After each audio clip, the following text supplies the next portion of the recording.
polisi dengan dakwaan yang dibuat oleh jaksa. Kemudian ya masalah waktu yaitu ya kalau gugatannya apa dakwaannya itu kabur lah. Kemudian masalah penasihat hukum Amar ini kan padahal udah punya penasihat hukum kita kan, nggak tahu malah ditunjuk orang lain yang dipaksakan. Padahal orang lain itu nggak pernah hadir pada waktu Amar diperiksa oleh penyidik. Nah ini kan cacat hukum juga, ini kan kita ajukan juga. Ya kalau dari apa kita tengok dari persyaratan untuk dikabulkannya eksepsi ya sangat berpeluang besar juga. Karena banyak ya kita tengok dakwaan seperti asal-asalan atau terburu-buru atau memang dipersiapkan dulu memang kasus ini apakah terlalu lama dilimpahkan gitu kan. Nah, itu juga ya mungkin ya dulu mungkin lemah juga kasus ini mungkin ya karena tanda kutip aja. Betul akhirnya diterima DPW bang. Optimis akhirnya terima. Ya kalau kita tengok dari alasan-alasan eksepsi yang dikabulkan itu kita kalau pendapat kita itu peluangnya besar. Asep. Bang, kan awalnya kan Amar mau bacain sendiri nih, terus akhirnya jadi kuasa hukum gitu, itu seperti apa? Kesulitannya sendiri? Masih nggak ada. Eksepsi itu kan ada dua, ada yang dibuat terdakwa, ada yang kuasa hukum. Iya. Nah untuk terdakwa waktu itu kan kendalanya udah ada. Iya. Ya alat tulis nggak ada apa nggak ada, kemudian waktu konsultasi ini dia membuat itu harus konsultasi juga kan, karena dia kan nggak ngerti hukum. Itu harus dibimbing oleh PH. Dan sedangkan kita konsultasi kita kan sulit dan kita juga kan susahnya gini, kita kan ngomong harus berhati-hati. Padahal kan undang-undang KUHP sudah menjaminkan ngomongnya harus nyaman, bebas, rahasia, kemudian tanpa tekanan, merdeka. Nah ini bagaimana kita mau ngomong transparan dengan Amar? Mungkin ada yang akan dibantah di dakwaan itu nanti kan kita bisa aja kalau disadap tiba-tiba kita dikena pula pasal ya semacam mengarahkan apa terdakwa ya kan. Berarti artinya dari minggu lalu belum ada komunikasi sama Amar untuk eksepsi ini bang atau gimana? Komunikasi udah ada, cuma kita ini tidak bisa bebas. Karena apa? Ada rahasia-rahasia yang antara klien kita ini sebenarnya tidak boleh didengar percakapan kita dengan klien itu, ada KUHP yang menjamin kok, tapi ini kan nggak mungkin. Telepon seluler coba, ya kan? Itu ada operator, bisa direkam nggak? Ya udah pasti. Nah bagaimana? Nanti kalau kita ajarin, bisa aja dituduh kita mengarahkan klien, ya kan? Ini sulit, jadi kami kalau ngomong itu nggak leluasa, pasti berhati-hati karena namanya di KUHP sekarang kan bukti elektronik kan juga ada bukti. Bang, jika eksepsi dikabulkan, akankah Amar tetap di Nusa Kambangan atau akan dipindahkan atau gimana bang? Ya kalau eksepsi kan sekarang Amar itu bukan tahanan jaksa, ya bukan tahanan jaksa dan hakim. Amar itu sekarang kan tahanannya menjalani hukuman, cuma dipindahkan aja dari Lapas Cipinang dipindah ke Salemba kan gitu. Bang, tadi kan permintaan dari keluarga kan kesulitan komunikasi sendiri perihal kakak segala macam itu gimana sih bang? Ya SOP-nya kalau keluarga ngomong itu harus mengajukan permohonan lampirannya kakak sama KTP. Nah semalam itu kan saya udah ajukan, cuma kakak itu kurang. Ya mungkin fotokopinya kurang bagus. Enggak lengkap gitu fotonya. Tadi udah dikirim kan?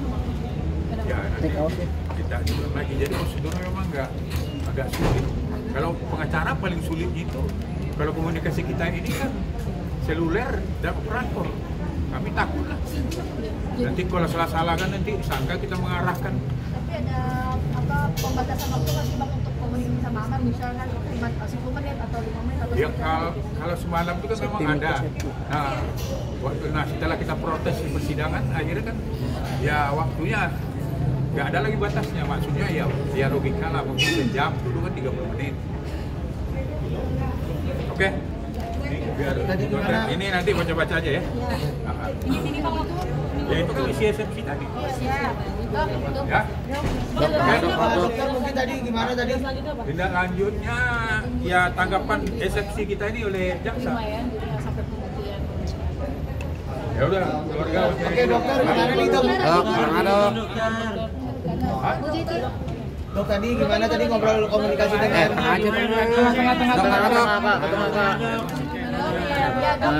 Dok, gimana tadi dok? Langsung diajakin suruh bikin buku nikah dok. Thank you banget, thank you so much buat majelis hakimnya, baik banget. Ya ampun, sudah tadi udah sengaja jam 9 bisa komunikasi kan. Tapi nggak bisa, ternyata diizinin setelah sidang. Ya ampun, thank you banget deh, aku sangat berterima kasih banget sama majelis hakimnya, terharu banget.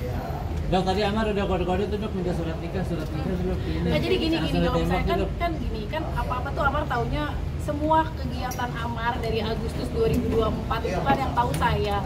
Jadi Amar tuh sangat percaya dengan kasus ini tuh keputusannya itu di tangan saya, tapi saya tuh nggak bisa ngambil keputusan karena saya ini belum jadi istrinya Bang Amar gitu loh. Jadi itu yang sangat, jadi kayak mau video call ya saya nggak bisa karena saya bukan siapa-siapa Bang Amar. Ya, itu yang maksudnya dia tuh kayak gitu, kenapa nggak nikah biar ada surat kakaknya, jadi aku yang ngajuin, maksudnya beliau tuh kayak gitu. Tapi kan ya nanti kan bisa lewat adik lah atau lewat adiknya gitu. Jadi emang aku jujur serba terbatas untuk ngambil keputusan ini karena balik lagi aku belum jadi siapa-siapanya Bang Amar gitu. Tapi alhamdulillah adik-adiknya juga apapun keputusan aku pasti dia support kok. Adik-adiknya udah semua keputusannya ada di aku kok gitu, karena dia percaya sama aku gitu. Alhamdulillah. Dok, barusan Wawanya juga, tante-tantenya juga alhamdulillah gitu kan. Bilang mengalami restu ya dokter ya. Ya, alhamdulillah lah. Saya ini dulu lah gitu. Untuk sidang ini mudah-mudahan nggak sampai pembuktian ya, eksepsi selesai ya udah gitu. Dok, barusan Amar pesen juga biar titip sama anak-anak, deket sama anak-anak terus gimana? Oh ya, titip sama anak gini. Belum waktunya kan, aku belum jadi siapa-siapa pelamar. Aku juga harus tahu diri, harus tahu batasan gitu. Tapi kalau pantau dari medsos kan kita bisa kalau mereka sehat apa segala macam gitu. Jadi hanya untuk sebatas itu dulu dah. Kalau untuk deket nantilah aku tahu, aku ini perempuan tahu diri, jadi belum apa sih, belum istri saya udah pengen PDKT, oh udah bukan aku gitu.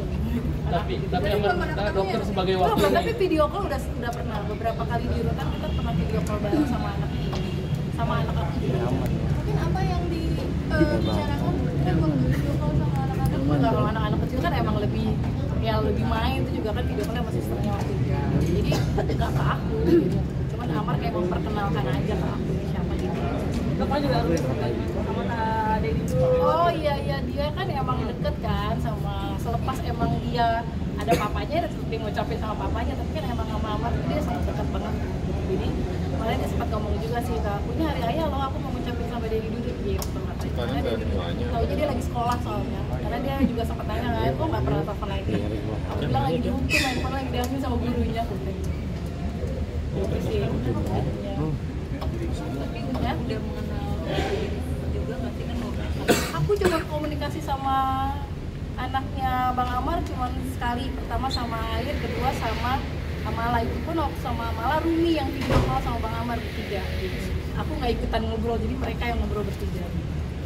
Amalanya juga lagi sambil lari-lari gitu, namanya anak kecil kan belum ngerti juga. Jadi menurut aku, untuk aku deket yang tadi seperti Bang Amar pesan ya, Bang Amar emang orangnya maunya tuh buru-buru gitu loh, sedangkan aku nggak bisa kayak gitu. Aku harus ada ikatan dulu baru mungkin gitu. Kalau sekarang aku cukup siapa aku gitu kan. Jadi itu fokusnya nanti aja lah itu. Fokusnya sekarang ya bagaimana eksepsi ini diterima, jadi nggak ada pembuktian lagi gitu. Itu nih juga ada tim Ganas yang mau bantu Bang Amar buat apa sih ya, kenapa sampai bisa dipindahin ke NK gitu. Dia jadi sebagai penggiat untuk apa sih, membantu agar bisa dikembalikan. Iya, agar bisa dikembalikan itu aja gitu. Memang kita tolong sama mereka kemarin untuk kembalikan, karena kan nggak adil kan, menurut aku nggak adil aja gitu.